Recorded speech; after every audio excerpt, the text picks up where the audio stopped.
Jungle.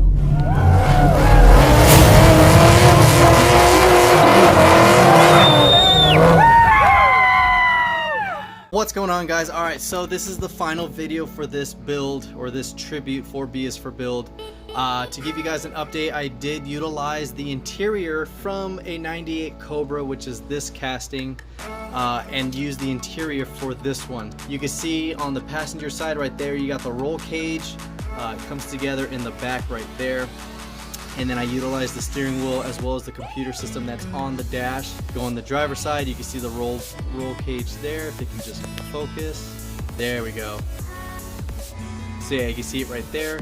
And then if you really can see it, there's one driver's seat in there. I tried to go off what the images were on Google because all the videos were removed, of course, but yeah, that is completely done. It's right where I want it. It's probably right where their build was, and it's pretty close to being accurate. So I went ahead today at work and made my own card using one of the pictures I had. It says Bisforbuild Tribute 67, 1 of 1, and of course I put the YouTube thing because it's a YouTube build type of car. I'm using my Boss 351 card because I didn't have the original card for that one, and of course I wasn't going to use the one I have over there. So I'm using this one right now because it's just going to be display anyways. And then I had to find a blister that actually works with this one because they're all different sizes for different castings. This one's actually thick enough, but what I'm showing you in this video while I finish this one is how to remove all this stuff in case you're wanting to do the same thing and you're needing to remove that so you can make a custom card yourself. So all you need right here is any type of nail polish remover. This one's pretty strong. I've used it before. That's what you use to soak the card, and it'll actually pull this off without any of this a lot of times, but this is all new to me, but I'm just showing you how it works with this one. I'm gonna get off all this stuff, that way it could be clear, and that way when I put it on here it's not too crazy to get it started. Alright, so got my nail polish remover.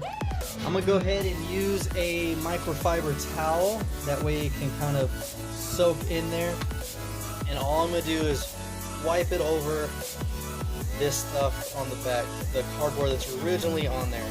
It'll start pulling up all that stuff, starting to remove all that. The writing's already gone. I'll put a little bit more the nail polish remover and just kind of work these areas little by little. You can see it's already starting to rub right off. Now let's get on this corner. Look at that. And there you go. It's all nice and clear again. Nothing's on it. That way when I post it onto here, it's gonna look fresh, and you'll still be able to see Bisforbuild tribute name, all that stuff on there, and the car can sit in there on the nice custom card. So guys, so just for this instance, I'm not going to use adhesive. I'm going to use this really cool double back tape. The card's going to pull off and it's just going to leave a clear adhesive. Let me demonstrate it. So if I stick it onto here, remove this backing, see it leaves the adhesive on there. Exactly how I want it. Real easy to trim. Making it real simple. Peel it off. There you go. Got my nice little frame around it. Got it on the back side. It's pretty transparent. So it's got the adhesive on there. Still transparent.